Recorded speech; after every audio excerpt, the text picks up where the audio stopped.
Cannabis Common Sense, the show that tells the truth about marijuana and the politics behind its prohibition. Hello and welcome to another exciting edition of Cannabis Common Sense. Our show is a production of our nonprofit organization, THCF, or the Hemp and Cannabis Foundation, and its affiliated political committee, CRRH, the Campaign for the Restoration and Regulation of Hemp. We have another exciting show. We have Mr. Tim Pate and I will be here. We have excerpts from our Hempstock Festival last week with Bill Drake, the author of the book from the 60s and 70s, The Cultivator's Handbook of Marijuana. And we have some other film clips we'll be showing you. We also have a couple of new items out here for show and tell. But we're going to start off with our hemp news segment immediately following the infamous Dancing Cannabis Leaves.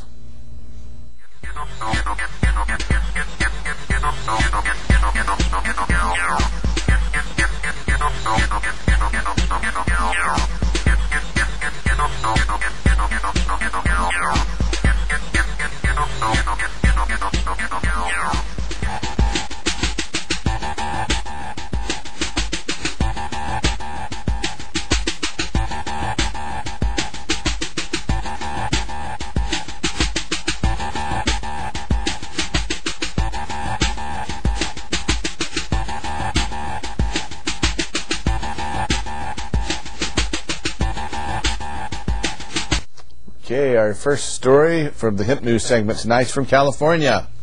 The Governor Schwarzenegger in California has signed a new hemp bill into law. California legislators approved a bipartisan legislation this week defining industrial hemp as an agricultural field crop and establishing regulations governing its cultivation by state-authorized farmers. Assembly Bill 684, known as the California Industrial Hemp Farming Act of 2007, is now in the hands of Governor Arnold Schwarzenegger, the Republican. Under the measure, the legislature would institute a pilot program permitting farmers to cultivate hemp in 4 California counties: Imperial, Kings, Mendocino, and Yolo counties. The proposal defines hemp as varieties of cannabis containing less than 0.3% THC.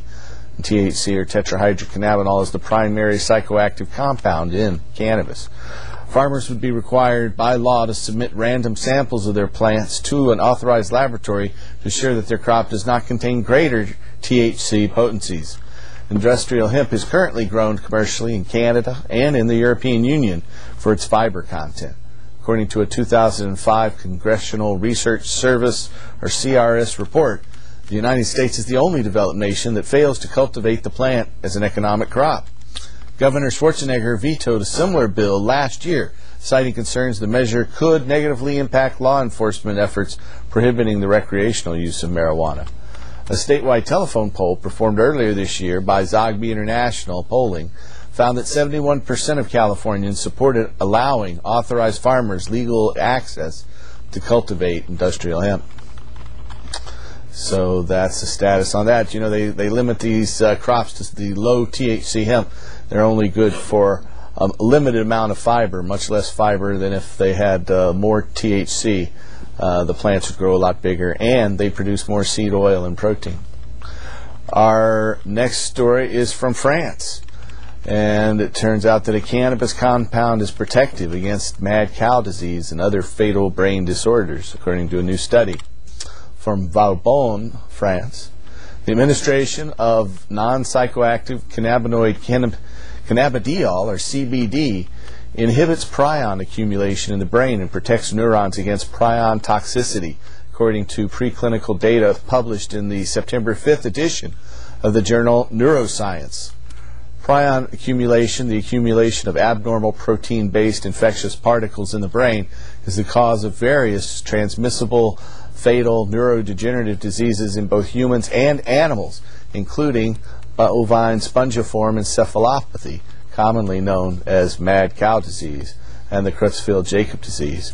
No therapeutic treatments for prion diseases are currently available. Investigators at the National Centers for Scientific Research in France reported that the administration of CBD, quote, limited the cerebral accumulation of protease-resistant prion protein and significantly increased the survival time end quote, in a dose-dependent manner in animals infected with a strain of prion diseases. The authors concluded, quote, our results suggest that CBD may protect neurons against the multiple molecular and cellular factors involved in the different steps of the neurodegenerative process, which takes place during prion infection. When combined with its ability to target the brain and its lack of toxic side effects, CBD may represent a promising new anti-prion drug, end quote. Previous preclinical studies of CBD have shown the compound to inhibit malignant cancer cell growth and protect neurons against alcohol-induced brain damage. Other studies have demonstrated that cannabinoids can delay disease progression in animal models of several neurodegenerative diseases, including Alzheimer's disease, multiple sclerosis, and Lou Gehrig's disease, or amyotrophic lateral sclerosis. The full text of this study, which is called Non-Psychoactive Cannabidiol, prevents prion accumulation and protects neurons against prion toxicity, appears in the Journal of Neuroscience this month. The abstracts of the study are available online at jneurosci.org. That's jneurosci.org. Another study out of Australia shows that cannabis can alleviate anorexia. From Sydney, cannabis may stimulate appetite in patients with anorexia, according to clinical trial data conducted by investigators at Hazada University Hospital in Israel. The Australian news outlets report that the administration of cannabis tincture stimulates chemicals in the brain that can boost appetite in women with the disorder. The study has not yet been published. Cannabis has long been used historically as an appetite stimulant. Currently, a synthetic version of the cannabinoid delta-9 tetrahydrocannabinol is available by prescription in the United States to treat HIV or cancer-related cachexia, or wasting syndrome. Another study from Great Britain. There's a lot of studies this week. Cannabinoids associated with more restful sleep from Salisbury in the UK. The use of both natural cannabinoids and cannabis extracts are associated with improved sleep in patients with various debilitating illnesses, according to a review of clinical trial data published in the journal Chemistry and Biodiversity. The authors wrote, quote, cannabis has been utilized for the treatment of pain and sleep disorders since ancient times. Modern clinical trials indicate that patients administered cannabis extracts report experiencing more restful sleep, an increase in their daytime level of function, and a markedly improved quality of life. According to available data of the 2,000 subjects that have been administered cannabis extracts in clinical trials, most, quote, demonstrate marked improvements in subjective sleep parameters, end quote. Trial volunteers have not reported developing tolerance to the drug even after using it for several years. Currently, cannabis extracts are available by prescription in cannabis under the trade name Sativex. Regulators in Great Britain and Spain have also granted limited regulatory approval for the drugs. For more information about those, you can go to GWPHARM, that's GWPharm with a PH.com.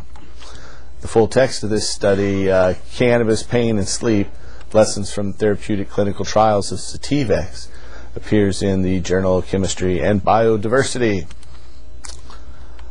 Okay, our next story is from Victoria in British Columbia and says cannabis isn't linked to violent behavior, but alcohol is. Cannabis use is not independently associated with causing violence, according to the results of a multivariate analysis to be published in the journal Addictive Behaviors.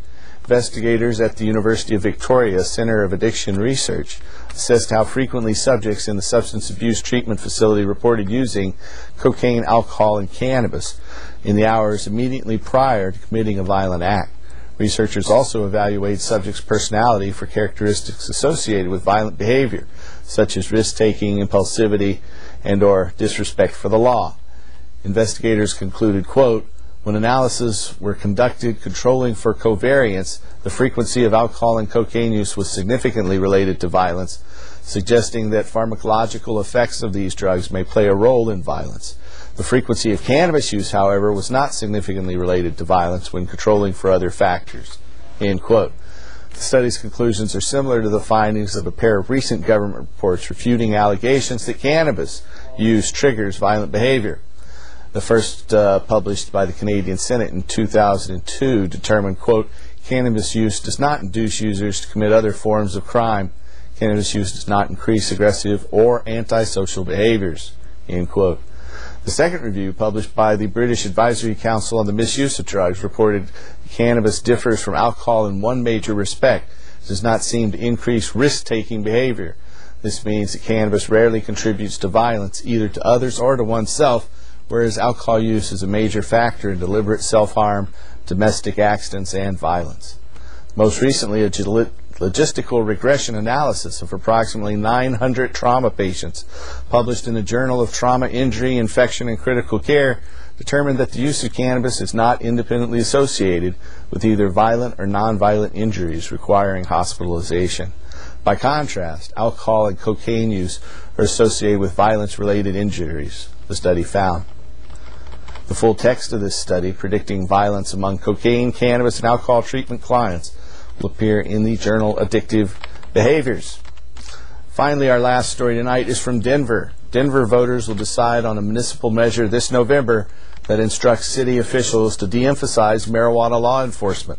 Sponsored by Citizens for a Safer Denver, the ballot initiative directs the Denver Police Department and the City Attorney's Office to make activities related to the investigation, citation, and or arrest of adult cannabis users their lowest law enforcement priority. It would also appoint an 11-member marijuana policy review panel to monitor police activity as it pertains to cannabis law enforcement. Seattle voters passed a similar law in 2003, which has led to a 75% reduction in citywide marijuana arrests in Seattle. Several other cities, including Santa Cruz, California, Missoula, Montana, and Columbia, Missouri, have enacted similar initiatives in recent years. Supporters of the Denver measure note that non-felony pot arrests in the city rose dramatically between 2005 and 2006, and now are at record levels. In 2005, Denver voters approved an ordinance that sought to abolish civil and criminal penalties for possession of up to 1 ounce of marijuana by citizens aged 21 and older.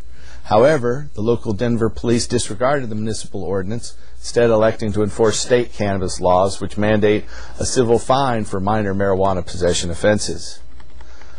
According to SAFER Executive Director Mason Tvert, who's leading the campaign for this November's initiative, quote, Denver officials could have directed police and city attorneys to stop arresting and prosecuting adults, but instead they chose to fight the voters and needlessly enforce the state marijuana possession law.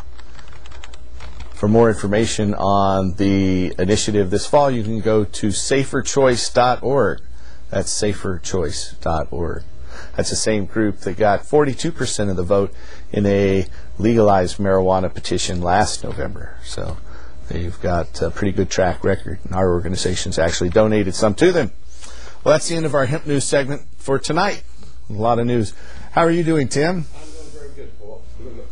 Actually, I'm worn out from last weekend, but I'm here. I'm going to make it.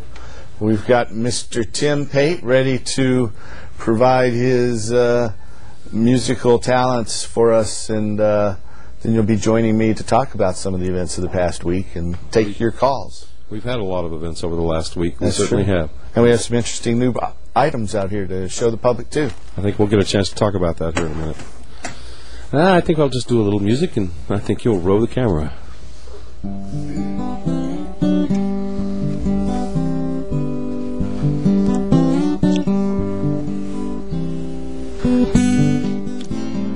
Somebody would get me a little glass of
So if you're out there watching our show tonight on Friday the 14th of September, you can call us at that number that's there on your screen. It's 503-288-4448. But before you can get through, I'm going to talk to Madeline Martinez of Oregon Normal. Are you there, Madeline? Hey, Paul, I'm here. Hi, how are you? I'm doing great. I'm getting ready for tomorrow's meeting. Yeah, you've got the patient meeting scheduled for tomorrow where Oregon Normal is going to be at the corner of Southeast 49th and Hawthorne Boulevard at the Mount Tabor Theater. Isn't that right? That's right. And we're asking everybody to come out and bring cuttings. If you have a garden, you must have some cuttings that you'd like to share with patients who are just getting started or who have been hit hard by mites. You know, recently, many of us in the cannabis community have been really devastated by mite infestation all over town, and we're working on different ways to stop that problem. Sure. But we need cuttings, and, you know, we're always looking for donations of excess medicine. That's what this is all about, access to excess. Exactly. And it's a way that patients can meet caregivers that hopefully are reputable. Exactly, and you know, there's a lot of people that need to come there to network and, just like what you said, Paul, meet caregivers and growers that are out there, and they can really produce some nice medicine for patients who are in pretty desperate need of that medicine. I know, Tim, you're going to be there providing musical accompaniment as usual? I hope to, yeah. Lord willing, and I wake up in the morning, I'll be there. Right. Great. I'm really excited about Hempstock. Congratulations to all. It was a huge success. Thank you. It really was a lot of fun. It was such a proud moment for us, a proud weekend for us. Law enforcement was very pleased with what went on there. There's the address for the event there at Mount Tabor, and as it says, clean cuttings and donations are needed to help all the patients if you can. Well, thank you so much, and be sure and bring those cuttings without mites. We don't want to send any more mites around town. Especially the super mites. Give us a spray of neem oil. You know, the super mites and the super fungus. Yep, it's out there. Spreading. It is. Anyway, thanks for your call, and we'll look forward to seeing you there tomorrow. Madeline will mention it again in closing the show, too. Love you guys. I love you, too. Thanks. Bye-bye.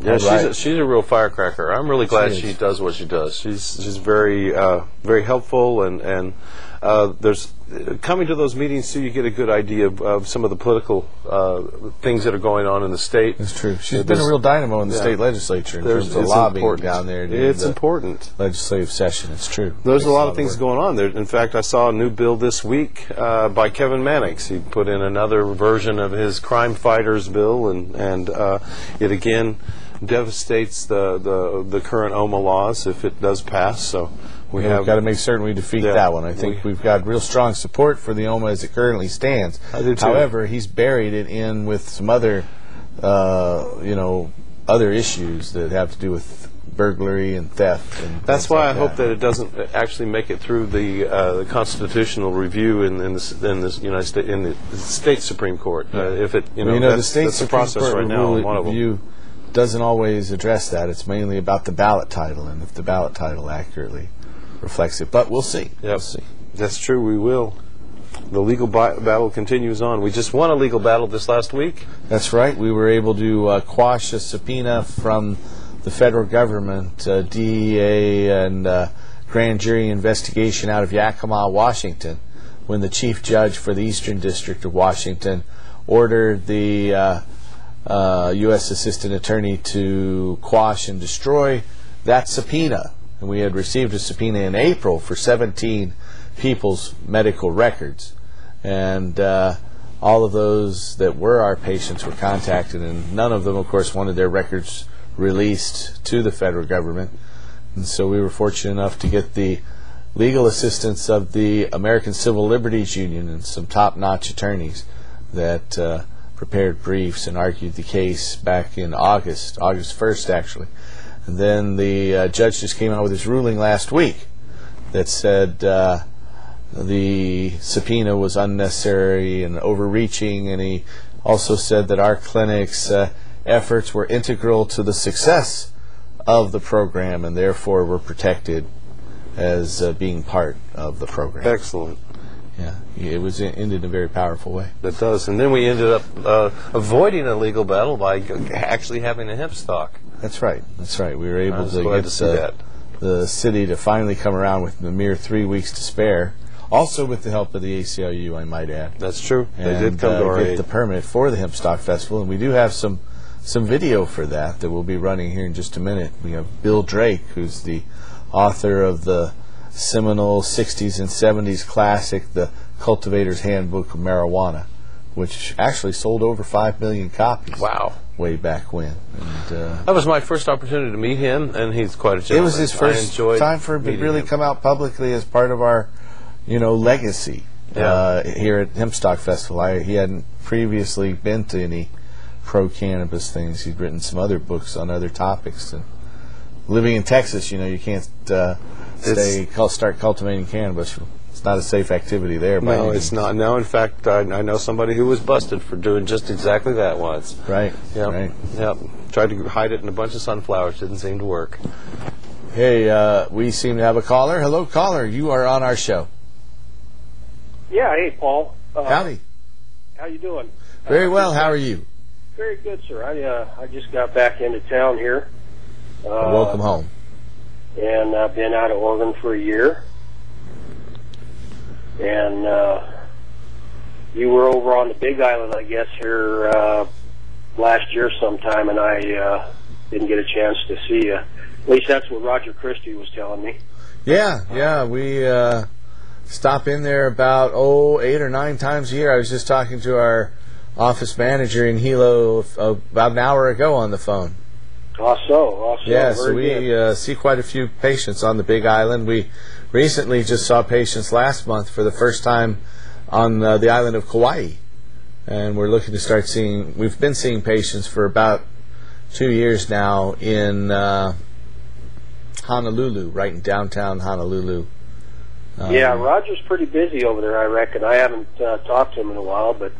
Roger's the founder of the THC Ministries, and howdy. A religious proponent of cannabis for a number of years. I knew him before he really was into that. He had a hemp store in Pahoa there on the Big Island. Mm-hmm. And I first met him when he came to a hemp conference here in Oregon in 1987. And he stayed at my house for a couple of days during that conference. Oh, very good. Very good. Yeah, his background, he's quite a character. He proved out the original formula, Exodus 30:23. For the holy anointing oil of Christ. That's the one, and this stuff is amazing. Every once in a while I'd be able to go up to his place there, and he would, he'd share with whoever showed up, and a lot of regulars, but this anointing oil is the ticket. Is the ticket. So yeah, I'll tell you, it's these proponents who badmouth cannabis. It's nuts. It's nuts. It's comes right out of the dirt, and we all go back into the dirt. That's right. Yeah, when I was there about 6 months ago, Roger had seen both myself and Dr. Thomas Orvald, and he anointed both of us with that oil. He asked us if we wanted to be anointed, and we did. And so we were honored to. Powerful stuff. He was telling us a story about a woman who had gangrene, and they wanted to amputate her legs, and I don't remember exactly the whole story, but they treated the gangrene with the anointing oil. Uh-huh. And it went bye-bye. It was a blessed event. I have a collection that I often show here on the show of antique medicine bottles and things, tinctures, patches, and one of the widest categories with the most diversity of products has to do with skin topical treatments, sometimes combined with aspirin in a poultice and a patch. And so it was a pretty common medicine up until the turn of the 20th century, back in the 1880s to the 1910 era. Yeah. Well, the pharmaceutical companies, they just can't control it, and so they're just a bunch of stinkers. The early pharmacists were your sorcerers, eh? So, who helped all the royalty, came up with all their tinctures and all the rest of it. But they were the ones that did the deal, and now who's running the show? Pharmaceuticals and the rest of the bunch. So. Yeah. Well, it's our job to educate people, and that's one of the things this show's about. We have to tell everybody to come out of the closet and express. We had that whole series of news articles about the newly discovered and recognized medicinal benefits of cannabis for everything from sleep to mad cow disease and multiple sclerosis and what else? I saw one a few weeks ago. It helps with osteoporosis and bone formation. So it's really an amazing substance, and I think it's one of our Mother Nature's greatest gifts. It is, and you guys. I'm not familiar with your mate there. Well, this is Mr. Tim Pate, who helped MC and has been doing music, an artist, and been on the show here for about a year now, right? A little over a year. Yeah, mainly doing music, but you come up here. I fill in the seat whenever I'm asked. Yeah. And I'm happy to do it. I know, I remember Don DuPay and the original doctor in there, and I saw Don at Fred Meyer's one day and yelled at him. And, we had Dr. Levesque at our Hempstock Festival. He spoke there, too. Levesque, that's right. Yeah. That's right. I couldn't remember his name. Yeah. We've had Dr. Orvald on here a few times. Dr. Levesque was the first doctor to get me my license when I first got my medical license. Well, he spearheaded everything here in Oregon when it comes to expanding the medical marijuana program. Oh, good show. We're very grateful for that. Well, listen, I want to thank you for your phone call. We've got a film clip and a little bit of show and tell we're going to go with here. Keep looking up, guys. All right, you too. Thanks for calling. Later. We been looking at starting the Oregon Cannabis Tax Act initiative again. That would legalize the sale of marijuana to adults through state-run stores, according to laws that were set by international treaty. The Singleton. Yeah, the Single Convention Treaty on narcotic drugs. And so it also would allow people to grow their own without a license. It would allow unregulated industrial hemp to be cultivated, and would put a lot of revenue into the state coffers, 90% of which would be targeted to the general fund. So makes sense to look me. for more information on that. I think it was about a year and a half ago I said by show 420 we were going to try to have marijuana legal. We haven't quite got there yet, but maybe we'll be able to at least get a step closer. Because we're on show like 418 right now. I think so. I think this is show 417 or 18. I'm not sure which. Do you know? And 18. Yeah, 418. So what is it? Two more shows. Yeah, 2 more shows. It's show 420. Yeah. But I am happy to say that for the first time in about 8 years, our organization is moving forward with a petition campaign, and we're much better set to assist in that. And hopefully we'll build a broad coalition, be able to announce a little more progress on that in a couple of weeks. That'd be good to know. We have a caller? Hello, caller, you're on the show. Hey, I was wondering, what are the laws pertaining to cannabis use, personal use, in Oregon? I just moved here from Kansas. For possession of less than an ounce of marijuana, it's an infraction, like a traffic ticket. There's no jail time. You don't have a criminal record with an infraction. It's a ticket of $500 minimum, $1,000 maximum. Most people get a flat $500 fine. Okay. But there's no jail time, and you don't give up any of your rights to be free from unreasonable search and seizure. Wow. Okay, well, that's really cool. For more than an ounce, however, it's a Class B felony. So if you have possession of that, it's a Class B felony. And if you cultivate even one plant, that's a Class A felony. And so you have to go through the criminal justice process. They have that on what's called a matrix, I believe, where it's one of the lowest crimes. But if you're caught growing a lot of it, you're going to probably do a little bit of jail time. Okay. But under an ounce, that's crazy. That's way different from where I come from. Sure, it's a lot different from Kansas. Yeah. You ain't in Kansas anymore. Yeah, I mean, Toto? even I was caught with just paraphernalia there, and it cost over $2,000, and it was going to be a felony, but I went through a diversion program, so it's just a major change of pace out here. Yeah, so just possess less than an ounce, and Okay. you have no problems whatsoever. Okay, thank you guys. Or very few, anyway. All right. Right. Thank you. All right, bye. Thanks for calling. It ain't Kansas anymore. No, Toto, I couldn't resist. I know, I knew it. I felt it coming the whole time. I knew it was going to happen. So we have a videotape we're going to show first, then we're going to come back with a little show and tell and some more phone calls.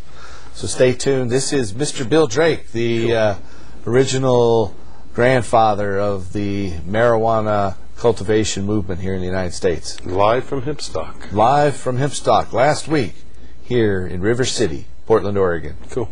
Enjoy. Thank you, Wolfie. Thank you all very much for being willing to listen to an old guy for a couple of minutes. I said to my wife, coming out here to follow a great comic and a great band like Herbivores, it's kind of scary. And she said, hell, don't worry, nobody's going to be listening anyway.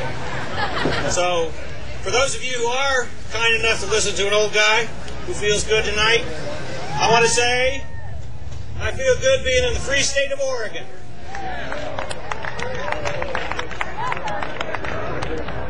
Yes, ma'am. Here we go. Just found somebody's wallet. Trying to find a name here. Got to pull out the license.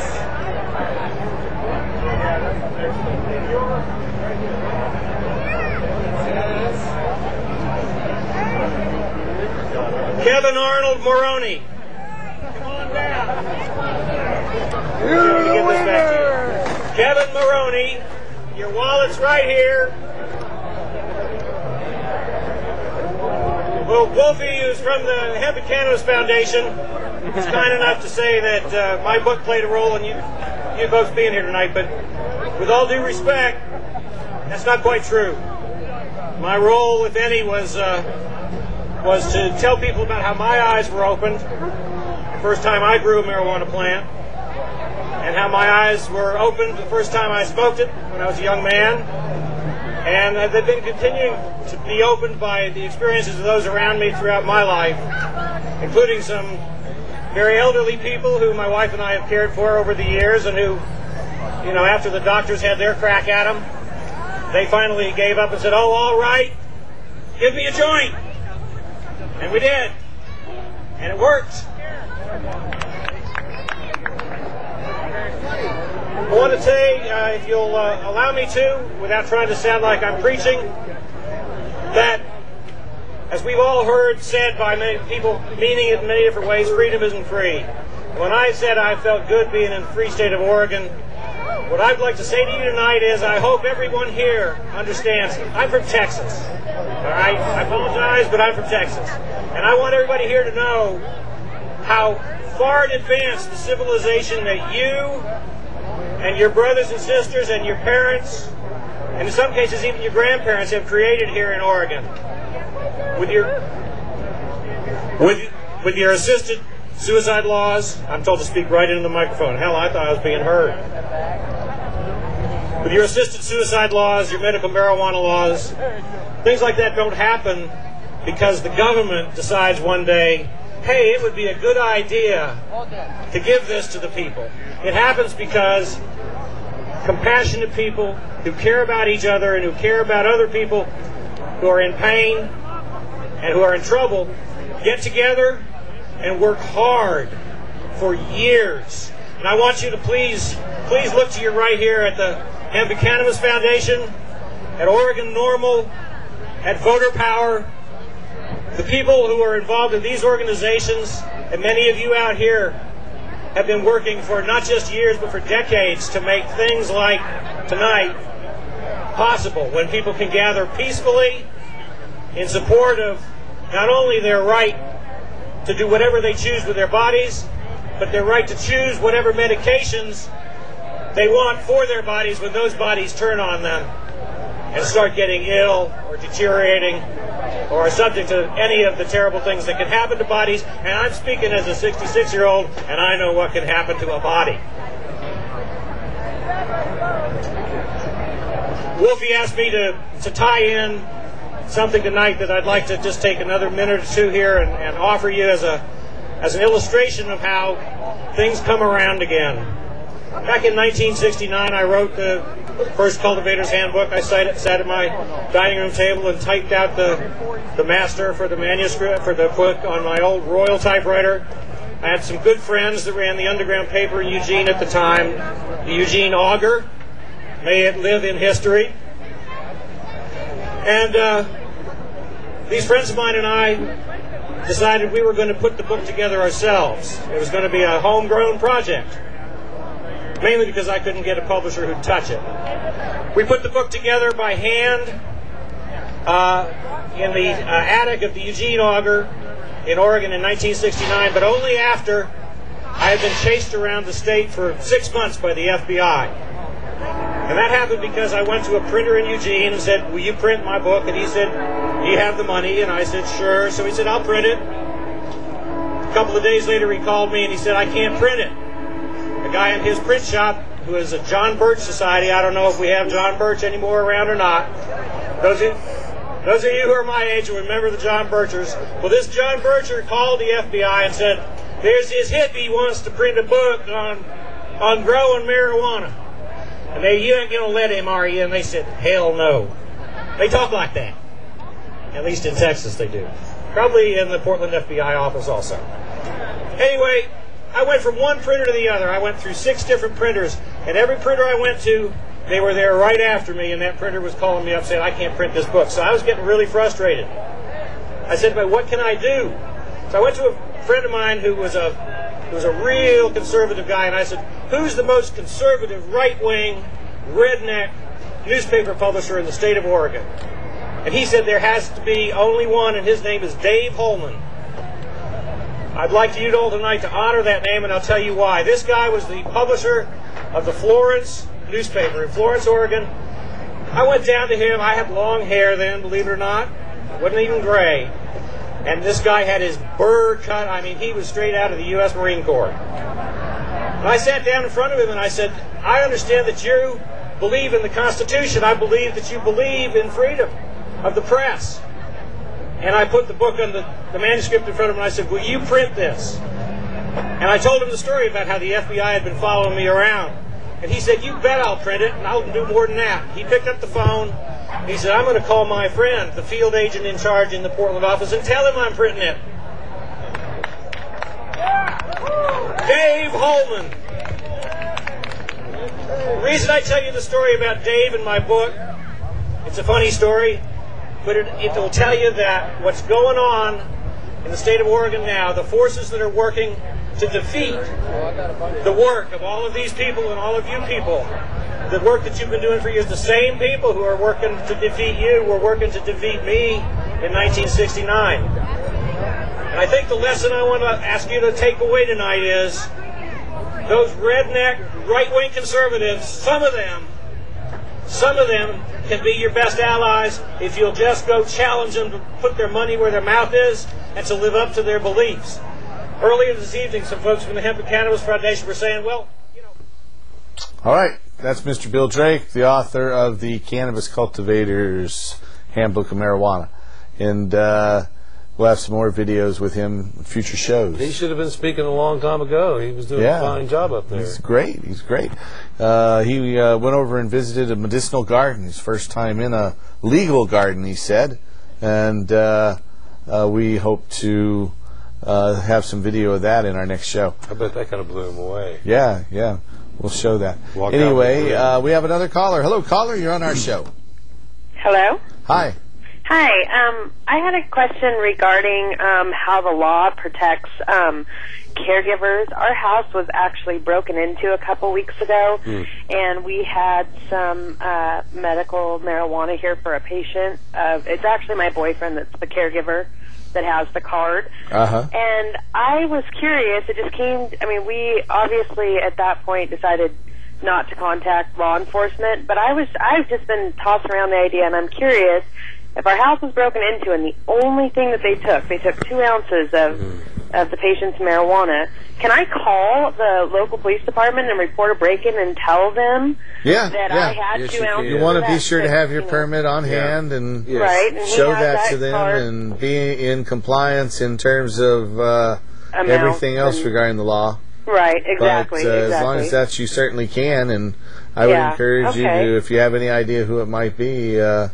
Unfortunately. There have been convictions in this state for people who've done that. Right.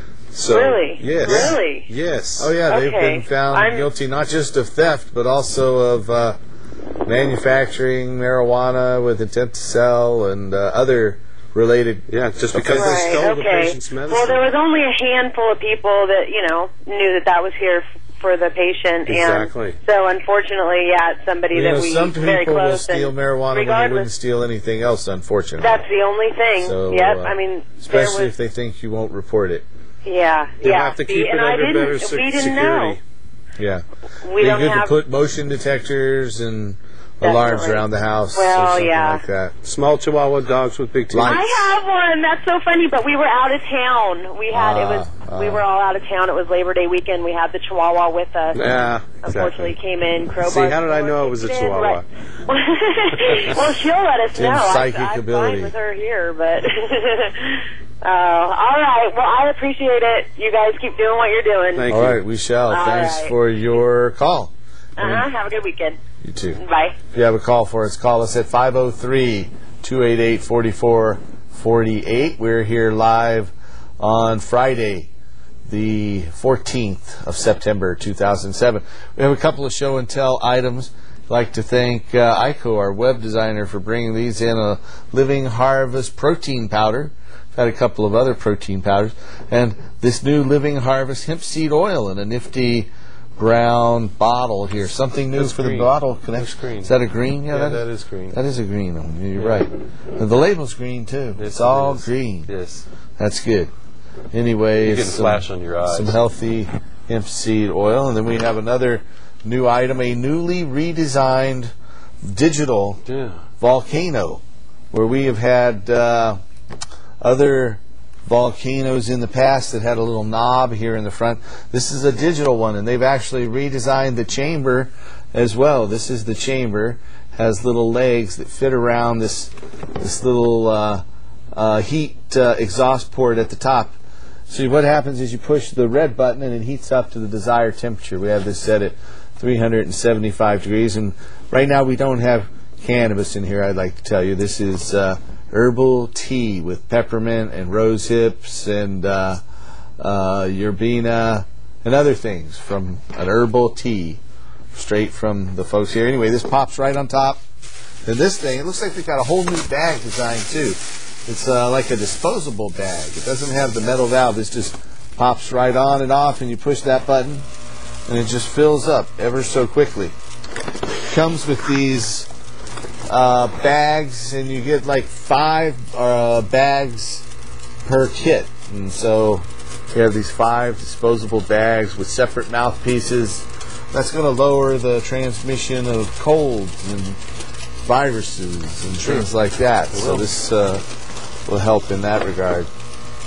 So it just fills it right up, and then it pops off.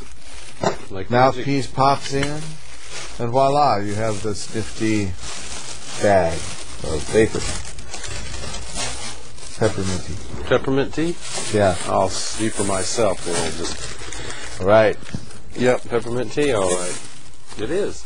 Yeah. Peppermint gives you it wakes you up. That's right. It's there's a lot of good things peppermint will do for you. There are other herbs that they recommend with this. Eucalyptus is one. A variety of various herbs. But it's a new design on the old volcano. They continue to upgrade it. And you saw it first here on Cannabis Common Sense. We have another call. Hello, caller. You're on the show. Hi, guys. This is Linda. Hey, Linda. Hi.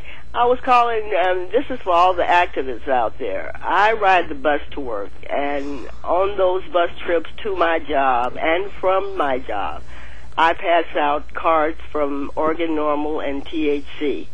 I let the people on the bus know just before I step off. I work down the street. If you have a loved one that need us, please give me a call. Right on. Now when I'm at the bus stop, people just come to me asking for cards. So I want all the activists out there to know that this is the time now to step up.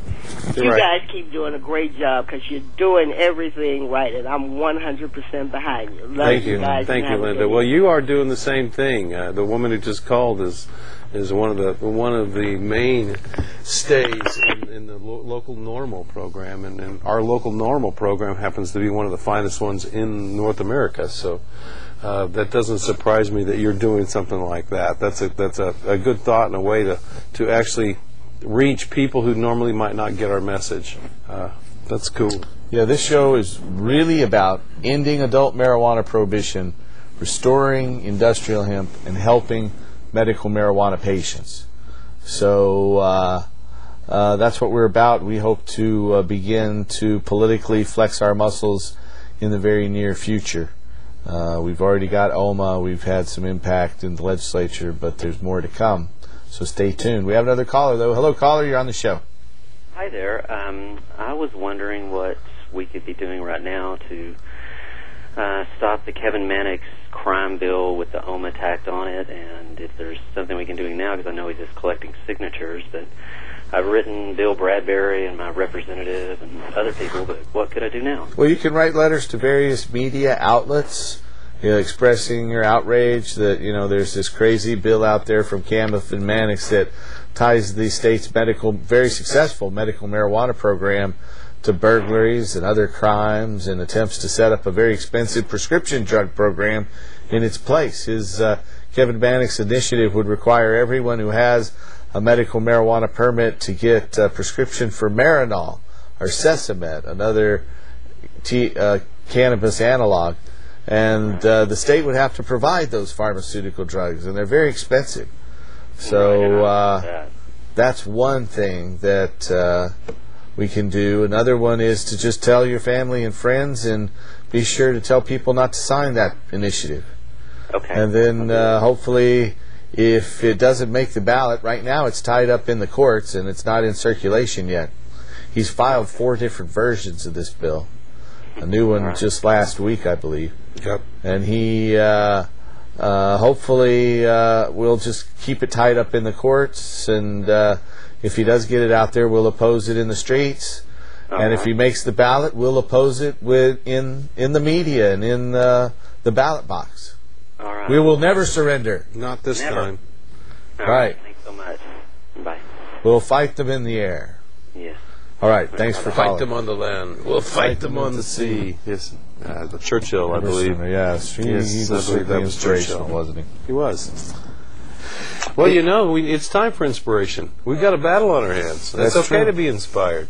We have some people we have to oppose. There's just no way around that. Yeah. These people are trying to do away with something that I've found to be successful over the last 8 or 9 years. Why go back to the draconian laws that we had before and that whole system? It makes no sense. I don't see his motivation for trying to do this. There's some industry out there that is financing this. So it has to be. Recognize where that money's coming Lauren from. Parks, or some of them, maybe. Who Associated knows? Industries of Oregon, or the folks who've been fighting to fire people who perhaps its own ego. Have medical marijuana. I don't know, but it's definitely something that I find truly offensive, and I'm astounded that he's even attempting it, but he is. Well, we have another caller. Hello, caller. You're on the show. This is Rob from out in St. Helens. I've called a few times before and talked to you, Paul. I got some comments that, probably some people out there with the cause aren't going to really like, but I've been a patient now for 3 years, and I think that people that watch the show, and I've been watching for 3 years, sort of take it for granted that the people that are representing us are obeying the laws and trying to project, especially the public figures that are representing us, are trying to project, what we should and shouldn't be doing. And it kind of looks bad when one of the people that we watch on the show all the time is caught, breaking the law and taking the laws that we've been given to keep our marijuana. Yeah, well, we were pretty surprised at that ourselves, I've got to admit. It wasn't something that was discussed with us at all. I wasn't understand something. That, Paul, and I think what I'm trying to do is just kind of chastise Don that guy. Bit. Yeah. You know what I mean? I think it's something he needs to listen to. Yeah. If he's going to represent us, we need him to, and the chances of him running for sheriff now are slim to none. Yeah, it's true. You know what I'm saying? Right. He blew it. And I'm sorry he blew it. I still like him, but we don't need that kind of thing. It doesn't make the whole program look very good. Yeah, it does have a drawback, and I feel kind of bad in terms of having had him here and giving him kind of a platform to have him do something that would particularly hurt the program. But we don't control other people's actions. We can only be responsible for our own. That's very true. And I don't want to be too hard on him because I know he's trying to help patients as well. And what I seek to do is to make it all irrelevant. I'd like to just legalize marijuana and end adult marijuana prohibition, tax it, regulate it, let people grow their own without a license. We've developed a proposal over a 20-year period of time, actually, most of the work being done in the first 10 years and not recently, that was developed to withstand a court challenge. It's called the Oregon Cannabis Tax Act. And we might get that thing into circulation again and move to just make the Oregon Medical Marijuana Act irrelevant by allowing anybody to grow their own without a license. And if you want to sell it, the same as with wine or beer or any other alcohol today, you'd have to get a license to do that. So that's our goal, actually. There's a lot of people, more people get arrested every year. I think last year it was 800,000 people were arrested here in the United States for a marijuana offense. And so there's a lot of people going to jail. There are even people in jail for life without the possibility of parole for just growing marijuana or even just selling light bulbs to people who grew marijuana. Yeah, well, the program's got a long ways to go. We still got to try and figure out a way to get the employers in the state to hire medical marijuana patients too. Yeah. And so any kind of little setback, I guess I get a little concerned, and I know other people that watch the show, and there's other counties in the state. I'm out in Columbia County that watch you. Yeah, it's a little worse and it's harder in those other counties, I know. Yeah. Okay, well, that's all I had to say. So. Okay, well, thanks for your opinion. Thanks for the call. I want to remind our viewers out there that if you or a loved one have one of the qualifying conditions for which medical marijuana has been authorized, either here in Oregon, Washington, California, Nevada, Colorado, Hawaii, or any of the other states that have authorized medical marijuana, we have a physician referral service that can help those people get a medical marijuana permit. The largest segment of people have chronic pain or particular conditions that cause nausea, like IBS, Crohn's disease, and gastrointestinal ailments. There's also glaucoma, cancer, spastic conditions that cause severe muscle spasms like multiple sclerosis, and seizure disorders like epilepsy. All of those things qualify for medical marijuana in all the states, the dozen states that have it here in the United States.